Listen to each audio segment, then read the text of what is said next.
안녕하세요, 임준입니다. 자, 오늘은요 한국 문화 부분을 볼 텐데요. 오늘이 첫 번째 시간이고요. 모두 4강으로 진행될 겁니다. 자, 첫 번째 시간 시작하도록 할 텐데요.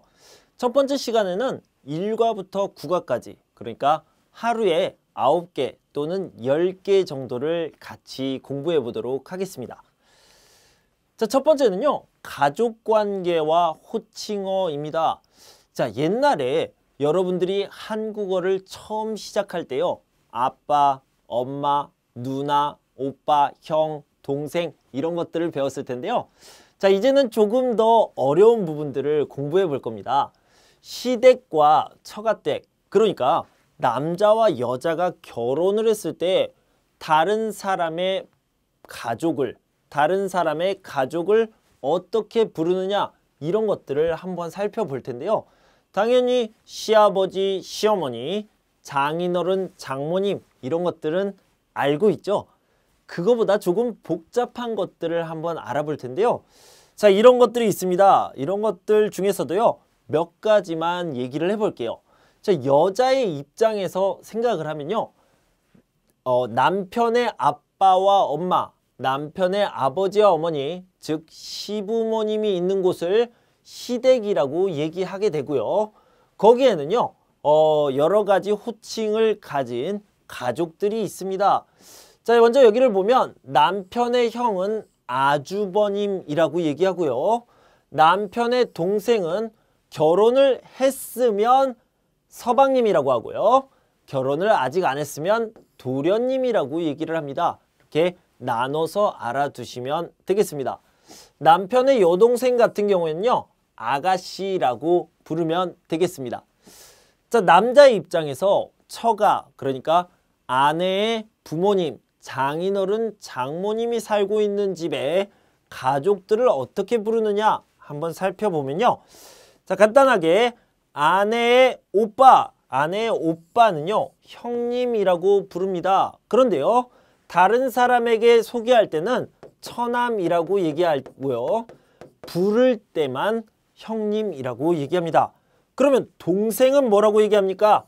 남동생은 처남이라고 하고요.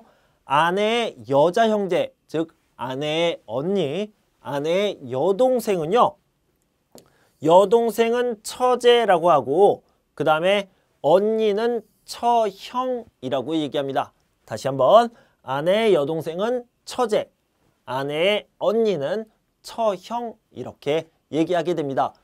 자, 이런 것들이 가장 많이 부르는 부분이니까요. 제가 이렇게 동그라미 쳐준 부분, 이 부분만 잘 알아두시면 좋을 것 같습니다. 자, 문제를 한번 풀면서 다시 한번 익혀보도록 할게요. 한국에서 가족과 친족 간에 부르는 호칭으로 옳은 것을 보기에서 모두 고른 것은 이라고 얘기했습니다. 자, 아내는 남편의 누나를 형님이라고 부른다. 네, 맞습니다. 형님이라고 부르면 되고요. 아내는 남편의 형을 아주버님이라고 한다. 네, 맞습니다. 자, 이거 두 개는 맞는 표현이네요. 자, 이번에는 남편이 처가댁의 식구들, 아내의 식구들을 부르는 표현입니다. 아내의 남동생을 도련님이라고 부른다? 아닙니다. 뭐라고 부릅니까? 아내의 남동생은요, 처남이라고 부르게 되죠. 남편은 아내의 여동생, 남편이 부릅니다. 아내의 여동생을요, 처제라고 부르죠. 자, 다시 한번 정리를 해볼게요.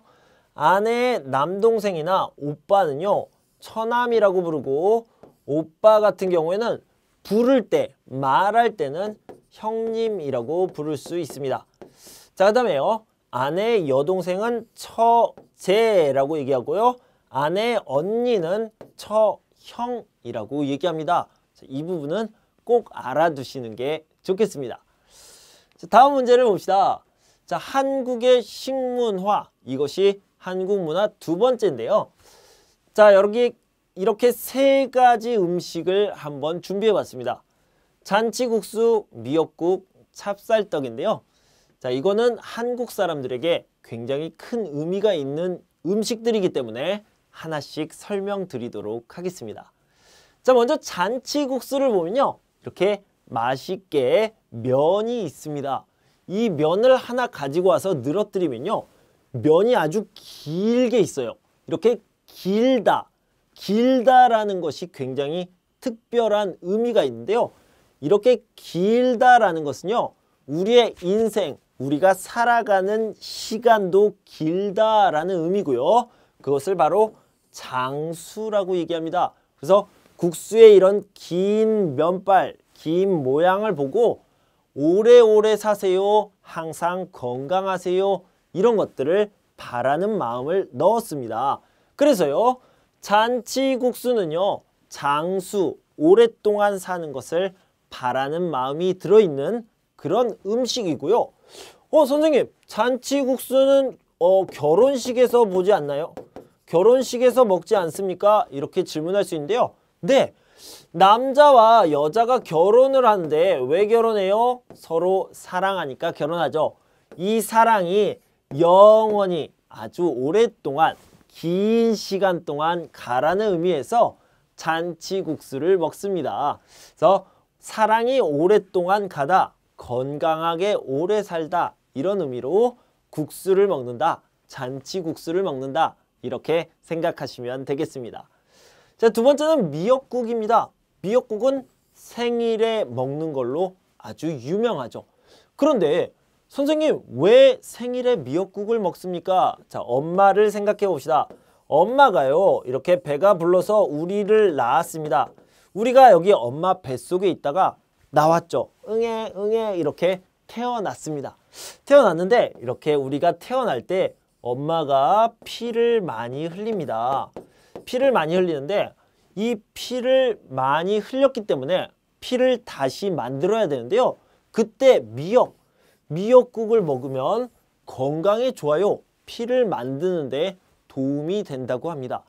그래서 우리가 생일에, 우리가 응애 태어난 그 생일에 미역국을 먹으면서 어머니 고맙습니다. 어머니 나 때문에 많이 아팠죠. 이렇게 생각하는 겁니다.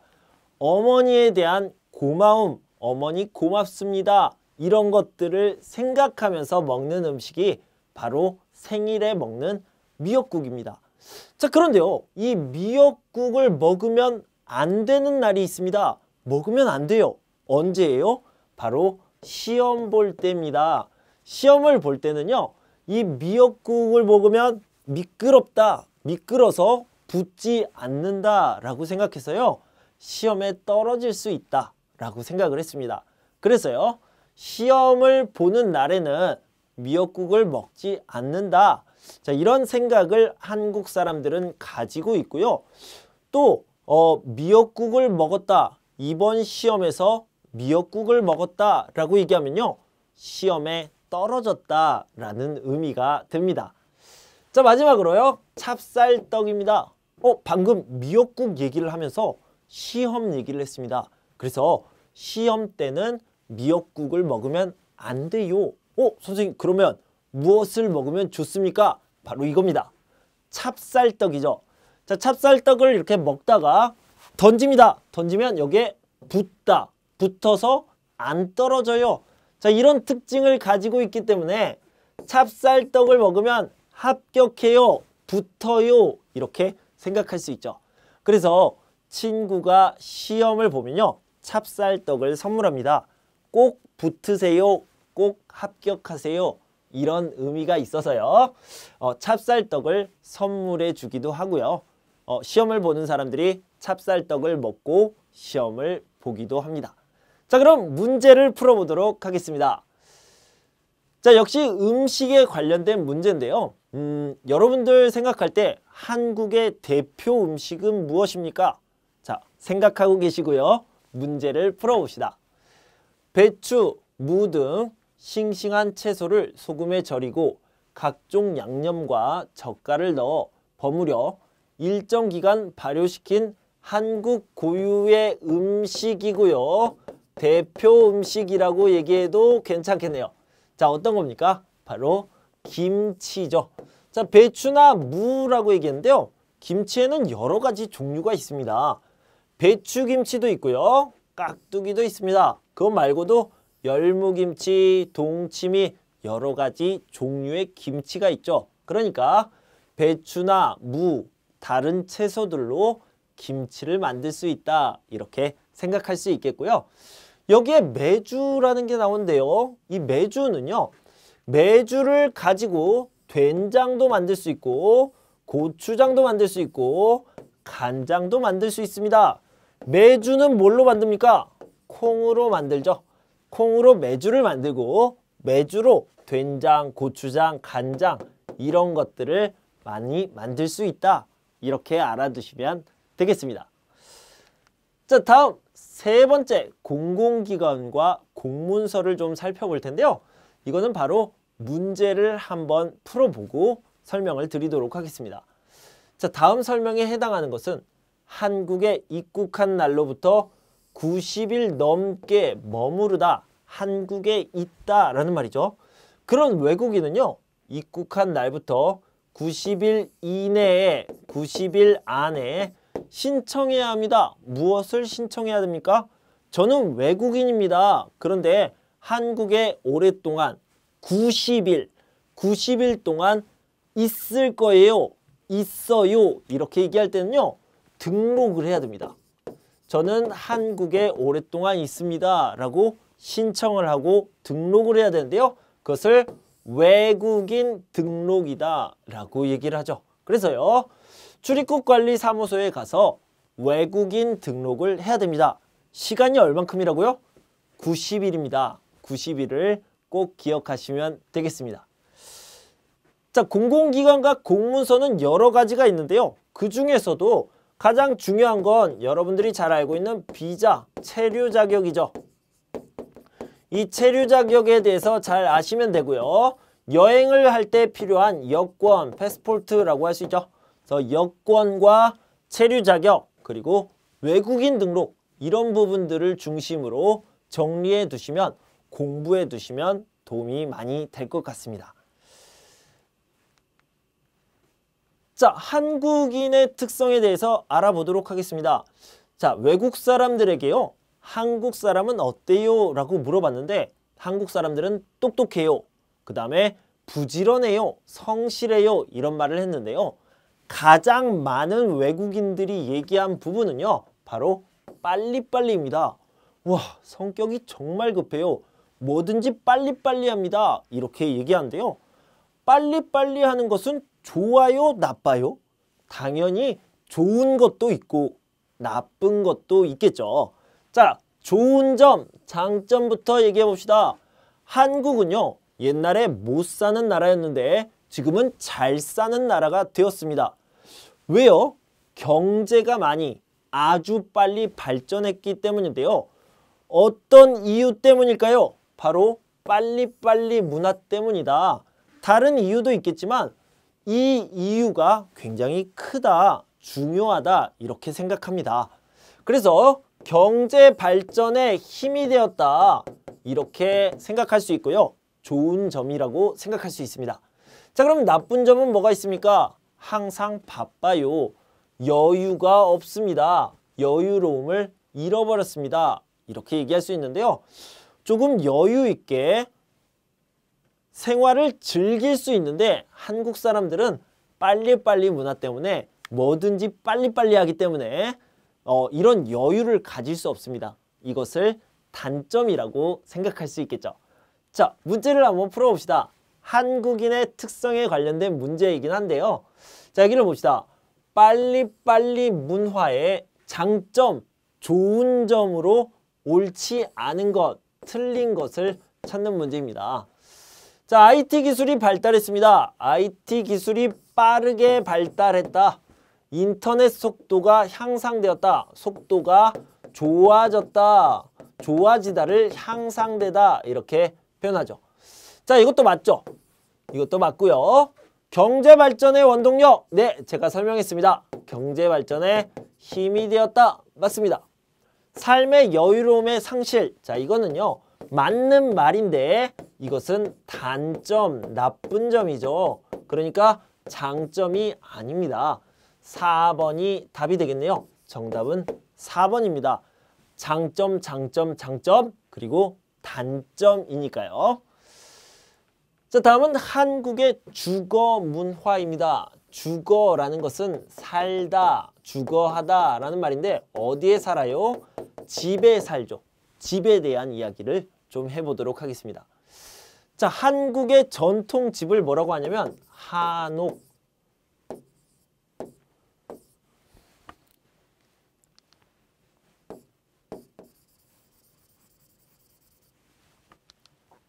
자, 한국의 전통집을 뭐라고 하냐면요.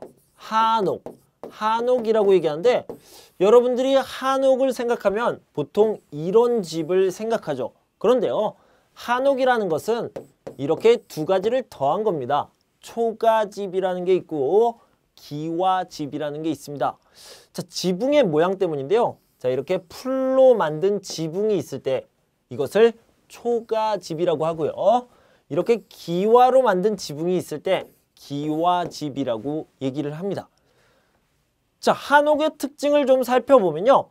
온돌이 있고 아궁이, 마루, 그리고 지붕 재료가 있는데요. 지붕 재료는 방금 얘기했던 것처럼 풀로 만들었으면 초가집, 그 다음에 지붕을 기와로 만들었으면 기와집, 이런 식으로 얘기할 수 있죠. 한옥의 큰 특징이죠. 자, 그 다음에요. 이 부분을 보면요. 이것을 마루라고 하는데 여름에 여기에 앉아 있으면 아주 시원합니다. 여름에 시원할 수 있는 특징이 있죠. 자, 그 다음에 부엌에 들어가면 아궁이가 있는데 지금으로 치면 가스레인지, 전자레인지 역할을 합니다. 음식을 만들 수 있고요. 그 다음에 보일러 역할도 합니다. 거기에 불을 떼서 집을 따뜻하게 만들죠. 그런데 한옥의 가장 큰 특징이라고 한다면 바로 온돌입니다. 자, 여기 이 부분에요. 방에 돌을 다 깔아서 이 돌을 따뜻하게 만듭니다. 그리고 방 바닥이 전체적으로 따뜻할 수 있도록 만드는 난방 시스템, 보일러 시스템인데요. 한국의 전통 한옥의 가장 독특한, 가장 특별한 시스템이라고 생각하시면 되겠습니다. 자, 현대에는 양옥이 있죠. 서양에서 들어온 스타일의 집이 있는데요. 뭐 아파트, 주택, 오피스텔 그런 것들이 있습니다. 한옥과 양옥, 한옥의 여러 가지 특징 이런 것들을 기억하시면 되겠습니다. 자, 문제를 한번 풀어봅시다. 북부지방에서 처음 생겨 남쪽으로 전해진 것으로 추위를 이겨내는데 효과적인 전통 난방 방식이라고 얘기했습니다. 난방 시스템, 난방 방식, 추위를 이겨내는데 아주 좋아요. 한국의 독특한, 특별한 난방 시스템이 뭐라고 그랬죠? 바로 온돌이라고 얘기했습니다. 온돌이 답이 되겠습니다. 자, 다음은 소비와 절약 부분입니다. 돈에 관련된 이야기를 좀 해보도록 할게요. 자, 여러분들이 물건을 살 때 물건 가격이 이렇게 정해져 있습니다. 3,000원. 이렇게 정해져 있는 곳은요. 백화점, 마트 이런 곳이죠. 자, 그런데 여러분들이 물건 값을 물어봐야 됩니다. 이거 얼마예요? 3,000원이에요. 너무 비싸요. 깎아주세요. 이렇게 말할 수 있는 곳이 있는데요. 자, 여기는 어디입니까? 시장이라고 하죠. 시장 중에서도요. 옛날 모습의 시장, 재래시장이라고 얘기합니다. 자, 이런 곳에서는요. 가격을 물어보고 가격을 올리고 낮추고 깎아주세요. 안 돼요. 이런 말들을 하는데 그것을 뭐라고 하냐면 흥정이라고 얘기하고요. 아까 말했듯이 마트나 백화점에는 가격이 정해져 있습니다. 바꿀 수 없습니다. 이런 것들은요. 정찰제라고 얘기합니다. 자, 다시 한번 보면서 정리를 해볼게요. 자, 정찰제는 표시된 가격 그대로 파는 것, 즉 마트나 백화점에 있는 가격 시스템이고요. 흥정이라는 것은 가격에 대해 소비자와 판매자가 가격을 물어보고 말합니다. 합의하는 과정입니다. 재래시장에서 있는 경우죠. 자, 시간 제약이라는 말은 정해진 시간에만 살 수 있고요. 공간 제약이라는 것은 정해진 공간에서만 살 수 있다라는 말인데요. 이 시간 제약과 공간 제약이 없는 곳이 있습니다. 바로 인터넷 쇼핑이죠. 아무 때나 살 수 있고 아무 데서나 살 수 있습니다. 그래서 인터넷 쇼핑은요, 시간 제약이 없고 공간 제약도 없다, 이렇게 생각할 수 있습니다. 그런데요, 시간 제약이 없는 것이 또 하나 있습니다. 시간 제약이 없는 곳은요, 바로 편의점입니다. 24시간 계속 장사를 하기 때문에 거기는 공간 제약은 있지만 시간 제약은 없다, 이렇게 얘기할 수 있겠죠. 자, 여기 표를 같이 한번 보도록 합시다. 재래시장 같은 경우에는 정찰제가 없습니다. 그러면 정찰제가 없다는 건 무슨 말입니까? 흥정이 가능하다, 가격을 정할 수 있다. 시공간 제약은 당연히 있고요. 백화점은 정찰제에다가 시공간 제약이 있습니다.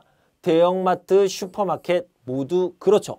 그런데요, 편의점 같은 경우에는요, 시간 제약이 없어요. 무슨 말이냐면 24시간 동안 장사를 합니다, 이런 의미가 되겠죠. 자, 홈쇼핑 같은 경우에는요, 시간 제약, 공간 제약이 다 없습니다. 역시 인터넷 쇼핑과 비슷하게 되겠죠. 하지만 가격은 정해져 있습니다. 자, 이런 표를 보고 여러분들이 한 번쯤 생각해 보시면 좋을 것 같습니다. 문제를 한번 풀어봅시다. 한 지역에 예전부터 있었던 전통적인 시장, 뭐라고 얘기합니까? 백화점, 대형마트, 편의점은 일단 아니죠. 옛날에 없었으니까요. 전통의 모습은 아니에요. 그러면 재래시장, 이거 하나 남네요. 재래시장은요, 옛날부터 있었던, 예전부터 있었던 전통적인 시장입니다. 다음을 봅시다. 축제와 행사가 있는데요. 자, 봄, 여름, 가을, 겨울, 그리고 그 밖의 것으로 이렇게 정리를 해봤습니다. 자, 봄에는 역시 꽃이죠. 꽃이 있습니다. 그죠? 그래서 제주도에는요, 유채꽃 축제가 있고, 군포에서는 철쭉. 자, 이것도 역시 꽃입니다. 철쭉이라는 꽃이고요. 고향에는 국제꽃 박람회, 세계 여러 곳에서 온 국제 그런 꽃들을 다 전시합니다. 그런 것이 고향 국제꽃 축제입니다. 그런 전시회가요, 바로 고향 국제꽃 박람회입니다. 자, 여름에는요, 물축제가 있고 머드 축제, 그 다음에 울산 서머 페스티벌이 있는데요. 자, 이거는 한국어로 써서 좀 어색하긴 한데 서머 페스티벌 이렇게 생각하면 되겠습니다. 그래서 울산에서는요, 여름 축제 서머 페스티벌이 있고요. 보령에는 머드 축제가 있습니다. 머드는요, 한국말로 하면 진흙입니다. 진흙을 얼굴에 바르고 피부에 바르면서 즐기는 축제예요. 아주 유명한 축제입니다. 자, 가을에는요, 여의도에서 불꽃 축제를 합니다. 뻥! 뻥! 이렇게 터지는 거 있잖아요. 하늘에서 불꽃이 터지는 거, 이것을 하고요. 부산에서도 불꽃, 그리고 진주에서는 남강 유등 축제를 하는데요. 남강은 강입니다. 강이 흐르는데 거기에 등을 켜놓고 그 위에 띄우는 그런 축제입니다. 모두 다 아주 아름다운 모습이니까요. 가을에 꼭 한번 가보시기 바랍니다. 자, 겨울에는요, 물고기를 잡는 축제를 하게 됩니다. 평창에서는 송어 축제를 하고요. 화천에서는 산천어 축제를 합니다. 자, 그리고 눈이 와서 나무에 쌓이는데요. 꽃처럼 너무 예쁜 모습입니다. 그래서요, 눈꽃이다 라고 얘기를 하는데 태백산에서는 눈꽃 축제를 열게 됩니다. 자, 그 외에는요, 다문화 한가족 축제, 부산 국제영화제, 전주 비빔밥 축제, 이천 도자기 축제 등이 있습니다. 부산 국제영화제는요, 정말 전 세계적으로 유명한 영화들이 많이 모여 있는 곳이니까 여러분들 한 번쯤 찾아가 보셔도 좋을 것 같습니다. 자, 이제 문제를 한번 풀어볼게요. 각 지역의 축제에 대한 설명으로 옳은 것, 맞는 것을 찾는 문제입니다. 제주도는 머드 축제가 열리기로 유명한 곳이다. 자, 이 문제를 보기 전에요. 이거 보고 갈게요. 제주도는요, 유채꽃 축제가 유명합니다. 봄꽃 축제죠. 봄에 열리고요. 보령에는 머드 축제, 아까도 말씀드렸듯이 진흙 축제입니다. 보령에서 유명하고요. 전라도에 있습니다. 태백산은 눈꽃 축제, 눈이 내려서 꽃처럼 되어 있다라고 했는데요. 겨울에 열리는 축제죠. 부산국제영화제, 부천국제영화제, 국제영화제는 부산과 부천을 기억해 두시면 좋겠습니다. 자, 문제를 보면요. 제주도는 머드 축제 아니요. 보령이라고 얘기했습니다. 보령에 머드 축제가 열립니다. 태백산은 유채꽃 축제가 열립니까? 아니요. 여기는 제주도가 되겠습니다. 제주도의 유채꽃 축제고요. 봄은 맞습니다. 전라도 보령, 방금 머드 축제라고 얘기했고요. 눈꽃 축제는 태백산입니다. 태백산에서는 눈꽃 축제가 열리고요. 자, 그 다음에 부산국제영화제는 아시아 영화의 발굴에 앞장서고 있다. 네, 부산에서 국제영화가 있고요. 아시아의 유명한 영화들이 모여 있습니다. 4번이 맞는 답이 되겠습니다. 자, 고장과 수리 부분을 볼 텐데요. 여기서는 무상과 유상을 먼저 잘 구별하면 좋겠습니다. 무상은요, 무료라는 말이고요. 유상이라는 말은요, 유료라는 말입니다. 즉, 무료, 공짜, 돈이 필요 없다라는 의미고요. 유료는 돈을 낸다, 돈을 낸다라는 뜻이 되겠습니다. 그래서요, 어떤 물건이 고장이 났는데 그것을 수리해 줍니다. 고쳐줍니다. 서비스를 해주는데요. 돈을 안 내요. 무상 서비스. 돈을 내요. 유상 서비스. 이렇게 구별할 수 있습니다. 자, 수리 비용 돈이죠. 수리 비용이 없습니다. 무상. 있습니다. 유상. 이렇게 기억하시면 되겠습니다. 자, 마지막으로 공연과 감상을 볼 텐데요. 판소리, 사물놀이, 농악, 그리고 아리랑. 자, 이런 것들을 잘 알아두시면 좋을 것 같습니다. 먼저요. 판소리는 한국 전통음악입니다. 그런데 그냥 음악이 아니라요. 무대 예술이라고 할 수 있습니다. 외국에는 서양에는요. 오페라, 뮤지컬 이런 것들이 있잖아요. 한국 전통음악에는 바로 판소리가 있습니다. 자, 북을 치는 사람이 있고요. 그 다음에 노래를 하는 사람이 있는데 이 사람이 노래만 하는 것이 아니라요. 말도 합니다. 그러니까 대사를 하는 거죠. 마치 연극처럼요. 그리고 몸짓, 움직이기도 합니다. 이렇게 움직이면서 말하고 노래도 부릅니다. 자, 여러분 한 번쯤 판소리를 한국에서 들어본 적이 있을 겁니다. 이리 오너라 업고 놀자 뭐 이런 거 들어본 적 있으시죠? 자, 이런 것들이 바로 판소리인데요. 이런 판소리는 무대 예술이다. 여러 가지 예술이 모여 있는 모습이다. 선생님, 그러면 뮤지컬, 오페라와 어떤 다른 부분이 있습니까? 네, 있습니다. 오페라와 뮤지컬은 여러 사람이 같이 할 수 있지만 판소리는요, 보통 한 사람이 노래도 하고 말도 하고 몸짓도 합니다. 한 사람이요. 그런 특징을 가지고 있다. 이렇게 생각하시면 되겠습니다. 자, 농악부터 볼게요. 농악이라는 것은 농촌에서 즐기던 음악이라고 할 수 있는데요. 이 농악에는 여러 가지가 있는데 그 중에 사물놀이가 있습니다. 그러니까 농악이라는 테두리, 카테고리 안에 사물놀이가 포함되어 있다. 이렇게 생각할 수 있는데요. 이 사물놀이는 진짜 숫자 4를 얘기합니다. 그래서요. 북, 장국, 징, 꽹가리 이렇게 4가지 물건, 4가지 악기, 4가지 악기를 가지고 공연을 하는 것을 사물놀이다 이렇게 얘기를 합니다. 자, 아리랑은요. 한국의 대표적인 민요. 민요는 보통 사람들, 일반 백성들이 부르던 노래인데요. 한국에서 가장 유명한 노래입니다. 여러분들 한번 들어보셨을 거예요.